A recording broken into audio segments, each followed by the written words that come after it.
Jelang laga pamungkas Sriwijaya FC vs PSMS di Liga 2 Indonesia, Neil Maizar titip ini untuk fans SFC. Jelang laga pamungkas kompetisi Liga 2 Indonesia Grup A babak penyisihan I menghadapi PSMS Medan yang akan berlangsung di Stadion Gelora Sriwijaya Jakabaring, Palembang, Kamis, tanggal 28 Oktober tahun 2021, pukul 18.15 waktu Indonesia Barat.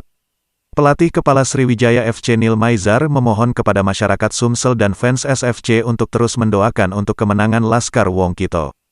Neil, pelatih kelahiran Payakumbuh, Sumbar, tanggal 2 Januari tahun 1970 pada acara doa bersama HAT Sriwijaya FC ke-17 di Mes Sriwijaya FC Jakabaring, Sabtu, tanggal 23 Oktober tahun 2021, berharap mendapat berkah.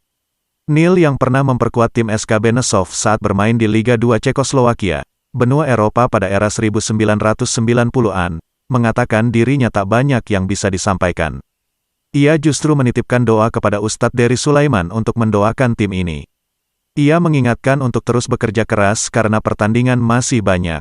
Ini masih satu laga babak penyisihan pertama, kemudian 5 laga babak penyisihan kedua.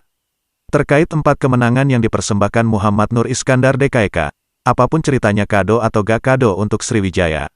Yang penting tugas kita kerja keras di dalam pertandingan. Alhamdulillah kemarin kita menang lawan KS3 Naga.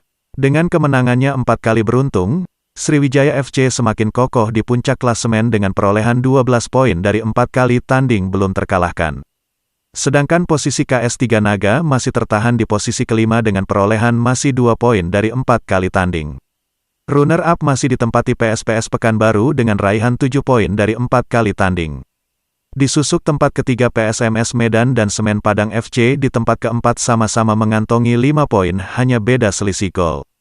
Posisi juru kunci masih tempati Muba Babel United dengan hanya baru 1 poin.